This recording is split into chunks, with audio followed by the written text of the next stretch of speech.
இந்த மாடல் தாண்டி இந்த கார் ஒரு மாதிரி மொத்தமா டேமேஜ் ஆகி இது ஒரு மாதிரி பரிதாபமான ஒரு நிலைமையில இருந்தது. வேற யாராவது ஒருத்தங்க தான் இறங்கி அடிக்க வந்திருப்பாங்க. இதை நான் பார்த்து வச்சுட்டேன். இது வேற எங்கேயும் கிடைக்கல. இது எனக்கு வேணும், எப்படி பண்றதுன்னு மட்டும் எனக்கு சொல். எனக்கு வீட்டுக்கு வர்ற வரைக்கும் மண்டேல அந்த கார் அப்படியே நிக்குது. இந்த மார்த்தாண்டம் இன்சிடென்ட்க்கு அப்புறம் அந்த கார் மேல இருந்த ஆசை கொஞ்சம் கொஞ்சமா வெறியா மாற ஆரம்பிச்சு. இது 100ல போனா அப்படியே ஏதோ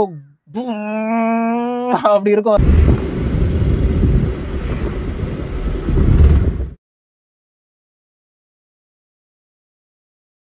ஹலோ கைஸ், தேங்க்யூ ஃபார் வாட்சிங் த டிரைவர் சீட். இதுதான் நான் வாங்கியிருக்கிற புது கார். ஒரு பழைய கார், 40-year-old மாடல். இது வந்து ஒரு 1984 மாருதி 800. இந்த காருக்கு ஒரு பெரிய ஹிஸ்ட்ரியே இருக்குது. இந்த காருக்கும் எனக்கும் ஒரு ஹிஸ்ட்ரி இருக்குது. ஸோ அதெல்லாம் பற்றி சொல்கிறது தான் இந்த வீடியோ. இந்த கார் வாங்கி ஒரு 2 வீக்ஸ் கிட்ட ஆகுது. எனக்கு ரொம்ப ரொம்ப ரொம்ப ரொம்ப ரொம்ப ரொம்ப ஒரு 100 ரொம்ப போட்டுக்கோங்க, அவ்வளோ பிடிச்ச மாடல் இது. அதனால் ரொம்ப ஆசைப்பட்டு வாங்கினேன். இந்த கார் ஏன் ஹிஸ்ட்ரி அப்படின்னு சொல்கிறேன்னா, 1980s, 1983, 1984 இதுக்கு முன்னாடிலாம் இந்தியாவில் அம்பாசிடர், பத்மினி, அப்புறம் வெளிநாட்டில் இருந்து இம்போர்ட் பண்ண அந்த மாதிரி மாடல்ஸ்லாம் மட்டும்தான் ரோட்டில் ஓடுற கார்ஸாக இருந்தது. பட் ஒரு சாதாரண மனுஷன் காரில் போகணும், அந்த மாதிரி ஒரு கார் கொண்டு வரணும் அப்படின்னு நினச்சி மாருதியும் ஜப்பானில் இருக்கிற சுசுக்கிங்கிற கம்பெனியும் சேர்ந்து கொண்டு வந்த மாடல் தான் இந்த ஃபஸ்ட்டு மாடல் மாருதி 800. இந்த மாடலை வந்து ரோட்டில் அவ்வளோவா நம்ம பார்க்க முடியாது. பிகாஸ் இதுதான் வந்த வெரி ஃபஸ்ட் மாடல். இதுக்கப்புறம் வந்த மாடல்ஸ்லாம் நம்ம ரெகுலராக பார்க்குற மாருதி 800. ஸோ இந்த மாடல் வந்து 83லேருந்து ஸ்டார்ட் ஆச்சு. 83, 84, 85 வரைக்கும் இருந்தால் அப்புறம் 86லேருந்து அடுத்தடுத்த மாடல்ஸ் வர ஆரம்பிச்சிருச்சு. ஸோ இந்த மாடலுக்கு வந்து SS80 அப்படின்னு சொல்லுவாங்க. இது வந்து அந்த சாசியோட கோடு. ஸோ SS80 800ன்னு சொன்னால் இந்த டைப் தான். ஸோ இது வந்து காருக்கும் இந்தியாவுக்கும் இருக்கிற ஹிஸ்ட்ரி, எனக்கும் இந்த காருக்கும் இருக்கிற ஹிஸ்ட்ரி. 2018 இந்த காரை முதல் வாட்டி பார்த்தப்போ எனக்கு தெரியாது இந்த காரை தான் தேடி கண்டுபிடிச்சி ஒரு நாள் வாங்குவோம் அப்படின்னு. ஃபாசில் SS80 திருச்சி. 2018 காலேஜ் முடிச்சுட்டு கேம்பஸ் இன்டர்வியூவில் செலக்ட் ஆகி வேலைக்கு சேர்ந்த ஒரு 2 monthsல ஃப்ரெண்டு ஒருத்தன் வெளிநாட்டிலேருந்து வந்திருக்கான்னு சொல்லிட்டு அவனை மீட் பண்ணுறதுக்கு திருச்சிக்கு போயிருந்தேன். அப்போது அவனை மீட் பண்ணி அவன் வீட்டில் உட்காந்து பேசிகிட்டு இருக்கப்போ அவன் வீட்டு வாசலில் ஒரு கார் ஒன்று நின்றுச்சு, ரெட் கலரில் ஒரு கார். இந்த மாடல் கார் தான். அதுதான் நான் இந்த காரை நான் என் லைஃப்பில் பார்த்த ஃபர்ஸ்ட் டைம். அந்த காருக்கு பின்னாடி ஒரு ஸ்விஃப்ட் ஒன்று நின்றுது. அந்த ஸ்விஃப்ட் பார்க்க இதை விட பெருசாக இருக்குது. அது பெரிய கார் மாதிரி, இது குட்டி கார் மாதிரி இருந்தது. சரி, என்னடா இது இவ்வளோ குட்டியாக ஒரு கார் இருக்கேன்னு சொல்லிட்டு ஒரு ஃபோட்டோ ஒன்று எடுத்து வச்சேன். அப்போ எனக்கு இந்த கார் பேரோ இது மாருதி 800 தான் அப்படின்ற விஷயம்லாம் எனக்கு அப்போ தெரியாது. இதுக்கு SS80ன்னு ஒரு பேர் இருக்குது, இதுதான் ஃபஸ்ட் மாடலு, அதெல்லாம் எனக்கு அப்போ தெரியாது. கார் மேலே ஒரு கிரேஸ் உண்டு. இந்த டெக்னிக்கலான விஷயங்கள்லாம் படிக்கிறதுக்கும் முன்னாடி உள்ள டைம் அது. அப்போது அதை பார்த்துட்டு எடுத்துகிட்டு வீட்டுக்கு வந்தாச்சு. அதுக்கப்புறம் வேலையை பார்க்க ஆரம்பிச்சிட்டேன். அப்புறம் கொஞ்சம் கொஞ்சமாக அந்த காரோட ஃபோட்டோ பார்க்கும்போது, அந்த காரை பற்றி மற்ற ஃபோட்டோஸ்லாம் பார்க்கும்போது ஒரு மாதிரி ஒரு டிஃப்ரெண்ட்டாக எனக்கு அது காரை கொஞ்சம் கொஞ்சமாக பிடிக்க ஆரம்பிச்சது. அதை பற்றி நிறைய படிக்க ஆரம்பித்தேன். அப்போ தான் தெரிஞ்சது, ஓகே இதுக்கு இந்த மாதிரி ஒரு பேர் இருக்குது, இதுதான் வந்த ஃபஸ்ட்டு மாடல் அப்படின்றதெல்லாம் அப்போ தான் தெரிய வந்தது. நான் அந்த பையன்கிட்ட ஒரு மெசேஜ் போட்டு வச்சேன். டே, இந்த உங்கள் வீட்டு வாசலில் இந்த கார் இருந்துச்சு, அது அவங்க விற்கிறாங்கன்னா எனக்கு ஒரு எப்பயாச்சும் என்கிட்ட சொல்லு, நான் யோசிக்கிறேன் நான் அப்படின்னு சொல்லிட்டு ஒரு மெசேஜ் போட்டு வச்சுருந்தேன். நான் அன்றைக்கி பார்த்துட்டு வந்துட்டேன். அதுக்கப்புறம் அந்த காரை பற்றி யோசிக்கவோ பேசவோ இல்லை திரும்ப அதை பார்க்கவோ இல்லை.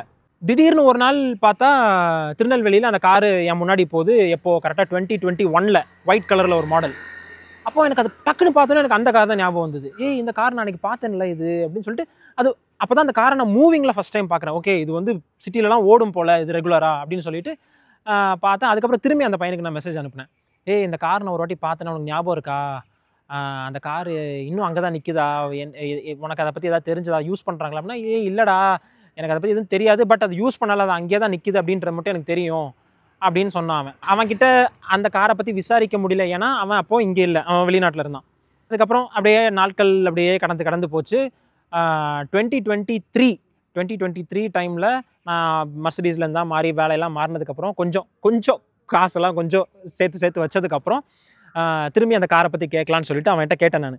அவங்கக்கிட்ட கொஞ்சம் கேளுடா, அந்த காரு இப்போ என்ன பண்ணுறாங்க, விற்கிற மாதிரி இருந்தால் சொல்லு, நான் வாங்குறதுக்கு ரெடியாக இருக்கேன். அது பழைய கார் தானே, யூஸ் பண்ணாமல் தானே வச்சுருக்காங்க. அட்லீஸ்ட் ஒரு ஃபோட்டோவாச்சும் எடுத்து காமிடா எனக்கு, அது எப்படி இருக்குன்னு பார்க்கணும், இன்னும் அங்கே தான் நிற்கிதா, என்ன ஏதாவது இன்ஃபர்மேஷன் இருந்துச்சா கொஞ்சம் சொல்லு அப்படின்னோடனே அவன் வேறு ஒருத்தவங்களை அனுப்பி அந்த காரோட ஃபோட்டோவை எனக்கு அடுத்து அனுப்புனான். 2018 நான் பார்த்ததுக்கும் 2023 நான் பார்த்ததுக்கும் டே அண்ட் நைட் டிஃப்ரென்ஸ் அந்த காருக்கு. அதில் பார்த்தா அது காருக்குன்னு ஒரு ஷேப் இருக்குது, அந்த காருக்குன்னு ஒரு 4 டயர் இருக்குது, எல்லாம் அந்தந்த இடத்துல இருக்குது. ஹெட்லைட் இருக்குது, மிரர் இருக்குது, வைப்பர்ஸ் இருக்குது, இதெல்லாம் இருக்குது. 2023 அவன் அனுப்பின ஃபோட்டோவை பார்த்தா பெயிண்ட்லாம் உறிஞ்சு, ஹெட்லைட்லாம் உடஞ்சி, சைடு மிரர்லாம் உடஞ்சி, வைப்பர்லாம் காணோம், அங்கங்கே டென்ட் விழுந்து 4 டயரும் பஞ்சர் ஆகி அது ஏதோ ஒரு மழையிலையும் வெயில்லையும் கிடந்து அந்த கார் அப்படியே அது வெறும் ஒரு ஷெல் மட்டும்தான் இருந்தது. மற்றபடி அந்த காரில் வேறு எதுவுமே ஒரு மாதிரி மொத்தமாக டேமேஜ் ஆகி அது ஒரு மாதிரி பரிதாபமான ஒரு நிலைமையில் இருந்தது. எனக்கு அது பார்க்கும்போது எனக்கு ரொம்ப ஒரு மாதிரி எவ்வளோ அழகாக நம்ம ரசிச்சுட்டு இருந்தோம், அந்த கார் இப்படி ஆகிப்போச்சு அப்படின்னு இருந்தது. நான் அவன்கிட்ட காமிச்சிருந்தேன் 2018க்கும் 2023க்கு இவ்வளோ டிஃப்ரென்ஸ் இருக்கு பாரு அப்படின்னு சொல்லி அவன்கிட்ட சொல்லிட்டு இருந்தேன். எனக்கு ரொம்ப வருத்தமாக இருந்தது. கார் வந்து நான் 2018 வாங்க முடியல, பட் வாங்க முடிஞ்சிருந்தா நான் அதை காப்பாற்றிருப்பேன், ஓரளவுக்கு ரெஸ்டோர் பண்ணியிருப்பேன், அதை கொஞ்சம் கொஞ்சமாக நீட் பண்ணி ஓரளவுக்கு ஒரு ரன்னிங் கண்டிஷனில் என்னால் கொண்டு வந்திருக்க முடியும். பட் 2023 அதோட நிலைமையை பார்த்தா அதை என்னால் காப்பாற்ற முடியாது. பிகாஸ் காப்பாற்ற முடியாதுன்னு கிடையாது, ரொம்ப ரிஸ்டோர் பண்ணி ரொம்ப பாடி லெவலில் எல்லாத்தையும் ரெஸ்ட்டு அது இதெல்லாத்தையும் ரெடி பண்ணி ரொம்ப செலவு பண்ண வேண்டியது இருக்கும். அந்த கார் மேலே இருக்கிற ஆசையும் எனக்கு அப்புறம் போயிடுச்சு. இந்த டைமுக்கு அப்புறம்லாம் வந்து என்கிட்ட வந்து உனக்கு என்ன கார் வாங்கணும், இப்போ உங்ககிட்ட இருக்கிற காசை வச்சு என்ன கார் வாங்குவேன் அப்படின்னு கேட்டால் நான் ஃபஸ்ட் இந்த மாடல் தான் சொல்லுவேன். அது ஒரு மாதிரி மைண்டில் அப்படி ரெஜிஸ்டர் ஆயிடுச்சு. அந்த காரை டக்குன்னு ஏதாவது ஒரு இடத்துல பார்த்தோன்னா அது என் கண்ணில் டக்குன்னு பட்டுரும். அந்த அளவுக்கு ஒரு மாதிரி ரொம்ப இது என்னால் வாங்க முடிகிற ஒரு கார், என்னால் அட்டைனபிளான ஒரு ட்ரீம் அப்படின்ற மாதிரி இந்த காரை நான் வச்சுருந்தேன். இந்த காரை இந்த நிலமையில பார்த்ததும் எனக்கு அது மேலே இருக்கிற ஆசை கொஞ்சம் கொஞ்சமாக குறைய ஆரம்பிச்சது. ஆனால் அந்த ஆசையை தூசி தட்டுற மாதிரி 2024 ஒரு படம் வந்தது. ஃபாசில், SS80, லக்கி பாஸ்கர். 2024 லக்கி பாஸ்கர் அப்படின்னு சொல்லிட்டு ஒரு படம் வந்தது. அந்த படம் பார்க்க போயிருந்தோம். அந்த படத்தில் வந்து நிறைய கார்ஸ் வரும்.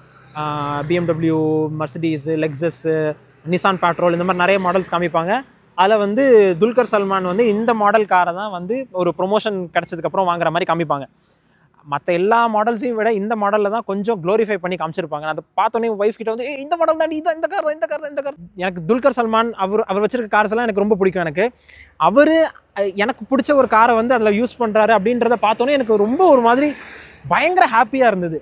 எனக்கு வந்து அது ரொம்ப என்னோட ட்ரீம்ஸை வந்து ரொம்ப அப்படி சப்போர்ட் பண்ணுற மாதிரி எனக்கு ஒரு ஃபீலிங்காக இருந்தது எனக்கு.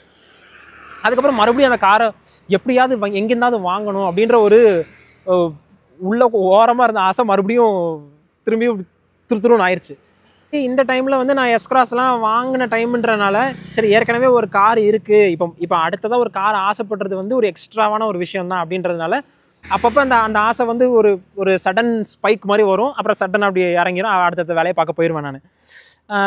இந்த படம் பார்த்ததுக்கப்புறம் எனக்கு அது ரொம்ப ஒரு 2-3 நாளைக்கு அது ரொம்ப அப்படி மனசுக்குள்ள அப்படி இருந்தது. அந்த காரை திரும்ப பார்க்கணுங்கிறதுக்காக மறுபடியும் வீட்டுக்கு வந்து திரும்பி நெட்ஃப்ளிக்ஸ் அந்த படத்தை போட்டு ஃபுல்லாக பார்த்துட்டு இருந்தேன். இதுக்கு அப்புறத்துலேருந்து அந்த கார் மேலே இருந்த ஆசை கொஞ்சம் கொஞ்சமாக வெறியாக மாறி பைத்தியம் மாதிரி பிஹேவ் பண்ண ஆரம்பித்தேன். ஃபாசில், SS80, திருநெல்வேலி. இந்த படம் பார்த்து ஒரு 2 months முடிஞ்சதுக்கப்புறம் ஐ திங்க் அரௌண்ட் டிசம்பர் 2024 திருநெல்வேலியில் சும்மா காரில் சுற்றிட்டு இருக்கும்போது இந்த கார் எனக்கு முன்னாடி போகுது. ஒரு ரெட் கலரில் ஒரு SS80 மாடல் போகுது. என் பக்கத்தில் ஒய்ஃப் இருக்காங்க, இந்த கார் தான், இந்த லக்கி பாஸ்கர் அந்த காரே துரத்திட்டே போகிறேன். டே எங்கடா போகிற நீ அப்படின்னு கேட்டுட்டு இருக்காங்க. அந்த காரே பின்னாடி ஒரு 2 கிலோமீட்டர் அப்படி துரத்திக்கிட்டே போய் அவர்கிட்ட நான் பேசணும் அப்படின்னு சொல்லிட்டு பின்னாடி இருந்து லைட் அடிச்சுட்டே போகிறேன். நான் கொஞ்சம் தூரம் போனதுக்கப்புறம் அவருக்கு தெரிஞ்சிச்சு பின்னாடி இருந்து யாரோ அப்படி அன்னெசரியாக பண்ணுறாங்க அப்படின்னு சொல்லிட்டு ஓரமாக ஒதுங்கியிருந்தேன். அந்த கார் ஒதுங்கிட்டு அந்த கார்லேருந்து அவர் இறங்கினார். வேறு யாராவது ஒருத்தங்க தான் இறங்கி அடிக்க வந்திருப்பாங்க. பட் அவர் கொஞ்சம் டீசெண்டான ஜென்டில்மேன் இறங்கிட்டு yes brother is there something wrong அப்படின்னு கேட்டார். அப்போ நான் சொன்னேன், நான் உங்களை கொஞ்சம் நேரமாக ஃபாலோ பண்ணிட்டு இருக்கேன், எனக்கு இந்த கார் ரொம்ப பிடிக்கும், எனக்கு ஒரு ரன்னிங் கண்டிஷனில் இந்த காரை பார்க்கும்போது எனக்கு ரொம்ப ஆசையாக இருந்தது, அந்த உங்கள்கிட்ட கொஞ்சம் நேரம் பேசணும்னு வந்தேன் அப்படின்னு சொல்லிட்டு அவர்கிட்ட கொஞ்சம் நேரம் பேசிகிட்டு இருந்தேன். ரொம்ப ரொம்ப கேஷுவலாக பேசினார். திருநெல்வேலியில் ஒரு பெரிய பிஸ்னஸ் மேனோட ஃப்ரெண்டு அவர், அந்த பிஸ்னஸ் மேனோட காரம் இது. அப்போது நல்லா மெயின்டைன் பண்ணியிருந்தாங்க, நல்லா எல்லா பார்ட்ஸுமே நல்லா அழகாக இருந்தது, உள்ள சீட் கவர்ஸ்லாம் புதுசாக போட்டு நல்ல டிரைவிங் கண்டிஷனில் வச்சுருந்தார். அப்போது இந்த காரை அவங்க விற்கிறாங்களா அப்படின்னு அவர்கிட்ட கேட்டதுக்கு no it's like his pet, is not selling it அப்படின்னாரு. அப்போ சரி ஓகே, சும்மா சாதாரண ஆள் கிட்ட வாங்குறதே கஷ்டம், ஒரு பெரிய பிஸ்னஸ் மேன் ஒரு பெட்டு மாதிரி வச்சிருக்காருன்னா அகைன் இப்படி ஸ்பைக்கு போச்சு, உடனே இப்படி இறங்கிருச்சு. சரின்னு சொல்லிட்டு ஓகே தேங்க்யூ சார் சொல்லிட்டு நானும் கிளம்பி வந்துட்டேன். சொல்லி வச்ச மாதிரி அந்த மாடல் திரும்ப திரும்ப என் கண்ணு முன்னாடி வந்துட்டே இருந்தது. Fazil, SS80, Marthandam. By the end of December அந்த கிறிஸ்மஸ் லீவ்லாம் வந்தப்போ ட்ரிவாண்ட்ரம் இங்கெல்லாம் போயிட்டு ஒரு வாட்டி ட்ரிவாண்ட்ரம்லேருந்து திருநெல்வேலிக்கு காரில் வந்துட்டு இருக்கேன். கரெக்டாக ட்ரிவாண்ட்ரம்லேருந்து கிளம்புனப்போ மணி ஒரு 9 மணி இருக்கும். நான் வீட்டில் 11:30க்கு எனக்கு ஒரு இம்பார்ட்டண்ட்டான ஒரு கால் இருக்குது, நான் அட்டன் பண்ணணும். எஸ்க்ராஸில் வரோம் நானும் என் ஒய்ஃபும். அப்போ கரெக்டாக மார்த்தாண்டமை தாண்டி வரும்போது அது ஒரு 2-way ரோடு தான். நான் இப்படி போயிட்டுருக்கேன், பக்கத்தில் இந்த மண்ணாக இருக்குது, கடைகள்லாம் வீடுகள்லாம் இருக்குது. ஒரு வீட்டுக்கு முன்னாடி அந்த ஒரு SS80 மாடல் கரெக்டாக ரோடை ஃபேஸ் பண்ணி நிற்கிது. பக்கத்தில் ஒரு படிக்கட்டு ஒன்று இருக்குது. ஃபாஸ்ட்டாக அப்படி கிராஸ் பண்ணும்போது கரெக்டாக அந்த கார் கண்ணில் படுது. கிராஸ் பண்ணி போயிட்டேன் நான். அப்போ ஒய்ஃப்ட்ட சொல்லிட்டு அந்த மாடல் ஒன்று நிற்கிதுடி அப்படின்னு. சரி சீக்கிரம் போ, வீட்டில் வேலை இருக்குல்ல, நம்ம அப்புறம் பார்த்துக்கலாம் அப்படின்னு சொல்லிட்டு போயிட்டோம். வீட்டுக்கு சீக்கிரம் போகணும், அந்த வேலை முக்கியம் அப்படின்றதுனால ரொம்ப அதை பற்றி யோசிக்கல. பட் இந்த கார் எங்கே நின்றுச்சு அப்படின்றத மைண்டில் வச்சுக்கிறதுக்கு சுற்றி பார்த்துட்டு வர ஏதாவது ஒரு லேண்ட்மார்க் டக்குன்னு தெரியுது அப்படிங்கிறத பார்த்துட்டு ஒரு மெக்கானிக் கடை ஒன்று இருந்தது. அந்த மெக்கானிக் கடை பேரை ஞாபகம் வச்சுக்கிட்டேன். ஓகே, கரெக்டாக இந்த கடைக்கு ஒரு 100 மீட்டர் தள்ளி தான் அந்த கார் நிற்கிது அப்படின்றத ஞாபகம் வச்சுக்கணும் அப்படின்றதுக்காக. எனக்கு வீட்டுக்கு வர்ற வரைக்கும் மண்டேல அந்த கார் அப்படியே நிற்கிது. நான் பார்த்த சீன் அப்படியே நிற்கிது. ஏன்னா அது வந்து ரெட் கலரில் நல்ல பியூராக இருக்குது அந்த கார். பட் டஸ்டி, துடைக்காமல் அப்படி வச்சுருக்காங்க. ஸோ ஐ தாட் ஓகே, நல்ல காரு டஸ்டியாக இருக்குன்னா மேபி யூஸ் பண்ணாமல் வச்சுருப்பாங்க, மேபி செல் பண்ணுறதுக்கான வாய்ப்பு இருக்குது, நம்ம வாங்கிக்கலாம் அப்படின்ற ஒரு இமேஜினேஷன் ஓடிட்டே இருந்தது. வீட்டுக்கு வந்ததுக்கப்புறமும் அது மைண்ட்லேருந்து என்னால் அந்த காரை எடுக்கவே முடியல. ஏதாவது ஒரு காரணம் சொல்லி திரும்ப மார்த்தாண்டம் வரைக்கும் போய் அந்த காரை பார்த்துட்டு வந்துடலாமா அப்படின்லாம் யோசிச்சுட்டு இருந்தேன் நான். அப்போ நான் நினச்சேன், சரி நம்ம எதுக்கு அங்கே போகணும், அங்கே இருக்கிற யாரையாவது வச்சு அந்த காரோட இன்ஃபர்மேஷனை வாங்கலாம் அப்படின்னு சொல்லிட்டு இன்ஸ்டாகிராமில் ஒரு ஸ்டோரி போட்டிருந்தேன். அந்த மார்த்தாண்டமோட அந்த கூகுள் மேப் ஸ்க்ரீன்ஷாட் எடுத்து இந்த இடத்த சுற்றி யாராவது இருக்கீங்களா, எனக்கு ஒரு ஹெல்ப் வேணும் அப்படின்ற மாதிரி கேட்டிருந்தேன். நிறைய பேர் ரிப்ளை பண்ணியிருந்தாங்க. கிட்டத்தட்ட ஒரு 200 பேர் கிட்ட ரிப்ளை பண்ணியிருந்தாங்க. அப்போ நான் சொல்லியிருந்தேன், பஸ் நான் இந்த மாதிரி இங்கேருந்து வந்துட்டு இருந்தேன், இந்த மெக்கானிக் கடைக்கு பக்கத்தில் ஒரு கடை வாசலில் ஒரு ஸ்டெப்ஸ் பக்கத்தில் ஒரு கார் ஒன்று நின்றுச்சு. எனக்கு அந்த கார் வந்து விற்கிறாங்களா இல்லை அது காரோட டீட்டெயில்ஸ் வேற போர்ட்ஸ் மட்டும் எனக்கு தெரியணும், காரோட ஓனரோட கான்டாக்ட் நம்பர் ஏதாவது கிடைச்சா கொஞ்சம் நல்லாயிருக்கும், கொஞ்சம் கேட்டு சொல்லுங்கள் அப்படின்னு சொல்லிட்டு ஒரு மெசேஜ் டைப் பண்ணி வச்சு யாரும் ரிப்ளை பண்ணுவாங்க எல்லாருக்கும் காப்பி பேஸ் எல்லாருக்கும் அனுப்பி வச்சுட்டேன் நான். அப்போது நான் கேட்டு சொல்கிறேன் ப்ரோ, நான் பார்த்து சொல்கிறேன், ஐ வில் ட்ரை அப்படின்னு நிறைய பேர் சொல்லியிருந்தாங்க. ஒருத்தர் போய் அந்த காரை ஃபோட்டோவை எடுத்துகிட்டு வந்துட்டார். அப்போது எனக்கு அவர் அந்த ஃபோட்டோ அனுப்புனதுக்கப்புறம் எனக்கு ரொம்ப சந்தோஷமாக இருந்தது. அதாவது நம்ம இவ்வளோ தூரத்தில் இருந்து நம்மளோட இன்ஸ்டாகிராம் ஃபாலோவர்ஸோட இன்ஃப்ளூயன்ஸை வச்சு நம்மளால் ஒருத்தரை வந்து அந்த கார் கிட்ட வரைக்கும் போக வைக்க முடிஞ்சது அப்படின்றது எனக்கு ரொம்ப சந்தோஷமாக இருந்தது. And I was happy that gentleman help me. நிறைய பேர் கேட்டிருந்தாங்க, ப்ரோ நான் போய் விசாரித்தேன், நான் போய் கேட்டாங்க, யாரும் இல்லை அப்படிலாம் நிறைய பேர் சொன்னாங்க. பட் திஸ் கை ஃபோட்டோவே அனுப்பிட்டாங்க. அப்போ நான் அவர்கிட்ட கேட்டேன், நான் ப்ரோ இந்த கார் எனக்கு வாங்கணும்னு எனக்கு ஆசையாக இருக்குது, அது கார் பார்க்க என்னவோ ரொம்ப பழைய கார் மாதிரி இருக்குது, அது விற்கிறாங்களா அப்படின்றது மட்டும் எனக்கு தெரியணும், முடிஞ்சால் ஏதாவது கான்டாக்ட் நம்பர் ஏதாவது இருந்தால் எனக்கு வாங்கி கொடுங்க அப்படின்னு நான் கேட்டேன். நான் இந்த கான்டாக்ட் நம்பர் அது விற்கிறாங்களா இல்லையா அப்படின்ற இன்ஃபர்மேஷன் மட்டும் யாராலையும் வாங்க முடியல. பிகாஸ் அது நிற்கிது, அது யார்கிட்ட போய் பேசணும் அப்படின்றது பெருசாக யாருக்கும் தெரியல. ஒரு சில பேர் ப்ரோ அது ஒரு ரெஸ்டாரண்ட் வாசலில் நிற்கிது, அது ரெஸ்டாரண்ட்டோட தான் அப்படின்னு சொல்கிறாங்க, பட் அது விற்கிறாங்களான்னு தெரியல அப்படின்லாம் நிறைய பேர் சொன்னாங்க. பட் ஓகே, இவ்வளோ கிட்ட நெருங்கிட்டோம், இன்னும் கொஞ்சம் இன்வெஸ்டிகேட் பண்ணலாம், இன்னும் கொஞ்சம் டீட்டெயில்ஸ் கலெக்ட் பண்ணலாம் அப்படின்றது வெயிட் பண்ணிகிட்டே இருந்தேன். மறுநாள் திருநெல்வேலியிலேருந்து சென்னைக்கு கிளம்பணும். நான் காரில் வந்துட்டுருக்கோம்.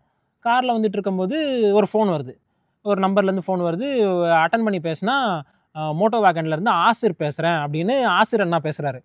உங்கள் ஸ்டோரி நான் இப்போ தான் பார்த்தேன், நான் மார்த்தாண்டமில் ஏதோ ஹெல்ப் வேணும்னு கேட்டிருந்தீங்களா, என்ன ஆச்சு அப்படின்னாரு. அப்போ நான் சொன்னேன், பஸ் இந்த மாதிரி ஒரு கார் பார்த்தேன், அந்த கார் ரொம்ப நாள் பிடிக்கும், நான் வாங்க நினச்சேன், அது பார்க்க ரொம்ப பழைய மாடல் மாதிரி இருக்குது, யூஸ் பண்ண மாதிரி இருக்குது, அதனால தான் அதை பற்றி டீட்டெயில்ஸ் கேட்குறதுக்கு. ஓ அந்த காரா, கரெக்டாக இந்த கடை வாசலில் நின்றுருக்கோம், அந்த கார் தானே அப்படின்னு கரெக்டாக அந்த காரை சொன்னார். அதே கார் தான் அப்படின்னு நான் கிடைக்காது, அது வாங்க முடியாது அப்படின்னாரு. ஏன் அப்படி சொல்கிறீங்க அப்படின்னு கேட்டேன்.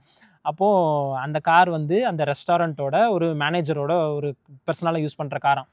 அது வந்து நாங்கள் கிட்டத்தட்ட 10-15 தடவை வீடியோ எடுக்கிறதுக்காக மட்டும் நாங்கள் கேட்டிருக்கோம். அவங்க வீடியோக்கு கூட அவங்க தரமாட்டேன்னு சொல்லிட்டாங்க. நீங்கள் வாங்கணும்னு நினைக்கிறது வந்து நடக்காது, அதனால் நீங்கள் மறந்துடுங்க அப்படின்ட்டார் அவர். அப்புறம் சரி இவரே வந்து வீடியோக்கே கிடைக்கலன்ட்டாரு, அப்போது நம்மளுக்கு கண்டிப்பாக அது வாங்குறதுக்கெலாம் வாய்ப்பு இல்லைன்னு சொல்லிட்டு அகெயின் இப்படி போன ஸ்பைக் அப்படியே டவுன் ஆயிடுச்சு. அப்படியே மூஞ்சி தொங்க போட்டு அப்படியே சென்னை வரைக்கும் வந்துட்டேன் நான்.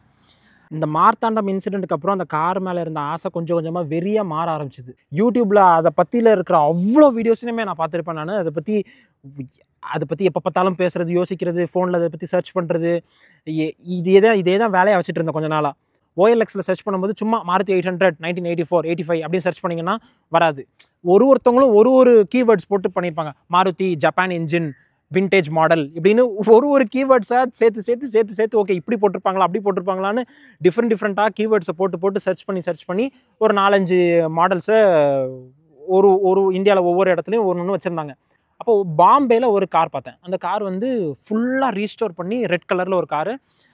அந்த டிஸ்கிரிப்ஷனில் எழுதியிருக்கு 34 இயர்ஸாக நாங்கள் அந்த காரை வச்சுருக்கோம், அப்ராட் போகிறதுனால இப்போ நாங்கள் அந்த காரை செல் பண்ணுறோம், it is in drivable condition, a few electrical works here and there அப்படின்னு போட்டு ப்ரைஸ் போட்டு கால் மீ அப்படின்னு சொல்லிட்டு போட்டிருக்காங்க. அவருக்கு ஃபோன் போட்டு boss I am a very very serious buyer, நீங்கள் வந்து காரை என்கிட்ட தான் கொடுக்கணும், அதை எப்படி நான் அங்கேருந்து வாங்கிட்டு வர்றதுங்கிறத மட்டும் நான் யோசிச்சு நான் உங்கள்கிட்ட சொல்கிறேன், நீங்கள் வேறு யார்கிட்டையும் கொடுத்துறாதீங்க அப்படின்னு ஹிந்தியில் அவர்கிட்ட ஃபோன் பண்ணி கால்லே நான் விழுந்துட்டேன். நான் எனக்கு வேறு யார்கிட்டையும் நீங்கள் கொடுத்துறாதீங்க அப்படின்னு. சரி ஓகே ஓகே கூல் டவுன் இல்லை hold the vehicle for you அப்படின்னு சொல்லிட்டு அவர் சொன்னார். இந்த மாதிரி பேப்பர் ஒர்க்ஸ் எல்லாம் கொஞ்சம் ஒர்க் இருக்குது, நீங்கள் தான் இங்கே எடுத்துகிட்டு போகணும், இதெல்லாம் நீ தான் பே பண்ணணும் அப்படின்னா, எல்லாத்தையும் நான் பார்த்துக்கிறேன், அதெல்லாம் நான் பார்த்துக்கிறேன், நீங்கள் ஐ எம் சீரியஸ் பையர், நீங்கள் வேறு யார்ட்டையும் காரை கொடுத்துறாதீங்க அப்படின்னு சொல்லி அவர்கிட்ட சொல்லி வச்சுருந்தேன் நான். இப்போ என்னென்னா I am ready to pay for it.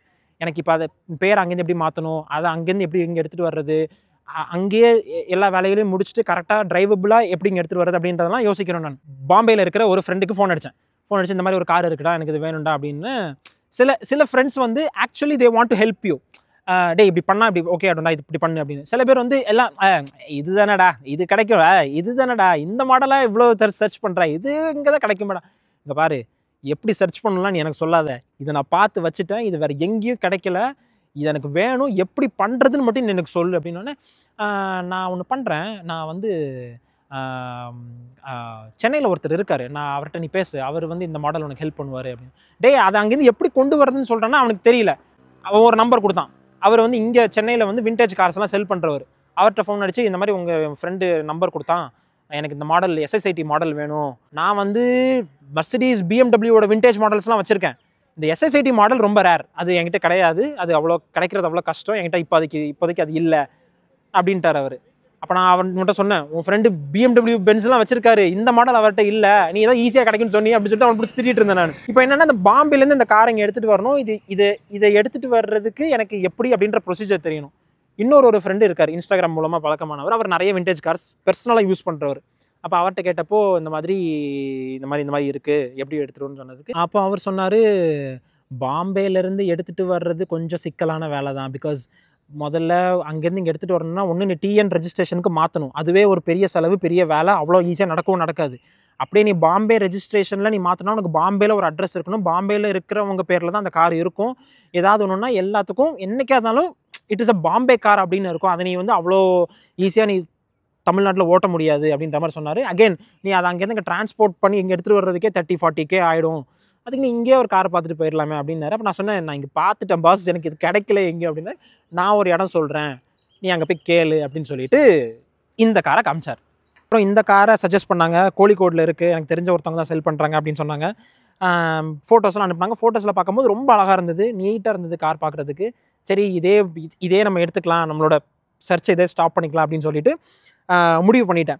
ஏன் இந்த காரில் நான் ஸ்டாப் பண்ணேன் அப்படின்னா, இதுக்கு முன்னாடி நான் பார்த்த கார்ஸ் எல்லாமே ரெட் கலரில் இருந்தது, ப்ரௌன் கலரில் இருந்தது. ப்ரௌன் கலர் வந்து ஒரு நிறுத்தி வச்சிங்கன்னா அது ஒரு விண்டேஜ் கார் மாதிரியே தெரியாது. இப்போ நான் இவ்வளோ கஷ்டப்பட்டு வாங்கியிருக்கேன்னா அது ஒரு பார்க்குறதுக்கு அதுக்கு ஒரு விண்டேஜ் மரியாதை ஒன்று இருக்கணும். ரெட்டு வந்து நார்மலாக அது ஒரு any small car is red car. And இது வந்து கலர் வந்து கொஞ்சம் இந்த ஒரு ப்ளூ கலரில் இருக்கிறனால ரெட்டு வந்து ஒரு மாதிரி ஸ்போர்ட்டி மாதிரியும், இது வந்து ஒரு மாதிரி ஒரு க்யூட் மாதிரியும் எனக்கு இருந்தது. அதனால் சரி ஓகே வில் கெட் இட் இந்த ப்ளூ ஒன் அப்படின்னு சொல்லிட்டு இந்த காரை வாங்கலாம் அப்படின்னு சொல்லி முடிவு பண்ணேன். இன்னொரு விஷயம் இந்த காரில் எனக்கு ரொம்ப பிடிச்சது என்னென்னா, இதை வச்சுருந்தவங்க வந்து he has maintained it throughout originally. இப்போ இதில் வந்து இருக்கிற சீட் கவர்ஸ் வந்து same, it's not covers, same original seats from factory. இந்த லைட்ஸ் வந்து original Japanese lights, original bumpers, original glass, original இது வீல் ஜாக்கு, அப்புறம் original keys, original user manual, இது எல்லாமே ஒரிஜினலாக அப்படியே இந்த காரில் இருக்குது. இந்த மாதிரி ஒரு விண்டேஜ்னால் இந்த மாதிரி விஷயங்கள்லாம் ஒரிஜினலாக இருக்கிறது தான் அந்த காருக்கு மரியாதை அப்படின்றது நான் அப்படி தான் இருக்கணும் அப்படின்னு நினச்சிட்டு இருந்தேன். இதுக்கு முன்னாடி நான் பார்த்த கார்ஸ் எல்லாமே அலாய் வேறு மாதிரி போட்டிருந்தாங்க. இந்த காருக்கு ரிவர்ஸ் கேமராலாம் வச்சுருந்தான் ஒருத்தன். இந்த மாதிரி சின்ன சின்ன விஷயங்கள் அதில் போடும்போது அதோட ஒரிஜினாலிட்டி வந்து ஸ்பாயில் ஆகிட்டே இருக்கும். சில பேர் சீட் கவர்ஸ் வேறு போட்டிருந்தாங்க, அலாய்ஸ் வேறு போட்டிருந்தாங்க, மியூசிக் சிஸ்டம் போட்டிருந்தாங்க, ஹெட்லைட்ஸை மாற்றிருந்தாங்க, இந்த மாதிரிலாம் நிறைய விஷயங்கள் பண்ணியிருந்தாங்க. இது வந்து ரொம்ப அப்படியே பியூராக இருந்தனால இதுதான் அப்படின்றத நான் ஃபிக்ஸ் பண்ணிட்டேன். இன்னொரு அட்வான்டேஜ் இந்த காரில் வாங்கினது என்னென்னா, இது வந்து KL01 ரெஜிஸ்ட்ரேஷன். KL01ன்றது வந்து ட்ரிவாண்ட்ரம். ஸோ என்னோடய ஒய்ஃபோட ஃபேமிலி எல்லாம் ட்ரிவாண்ட்ரமில் இருக்கிறனால அந்த அட்ரஸ்லேயே என்னால் ஈஸியாக மாற்றிக்க முடியும். நான் எக்ஸ்ட்ரா ஸ்பெண்ட் பண்ண தேவையில்லை, எக்ஸ்ட்ராவாக வேறு எந்த ஃபார்மாலிட்டிஸும் பண்ண தேவையில்லை. அப்படியே நேம் அப்படியே மாற்றிக்கிட்டேன்னா இட்ஸ் மை கார். ஸோ அதனால் இதுக்கு மேலே நான் ஹண்டிங் பண்ண தேவையில்லை, இதுதான் அப்படின்றத ஃபிக்ஸ் பண்ணி கேரளாவிலேருந்து ஓட்டிகிட்டு வந்தேன் நான்.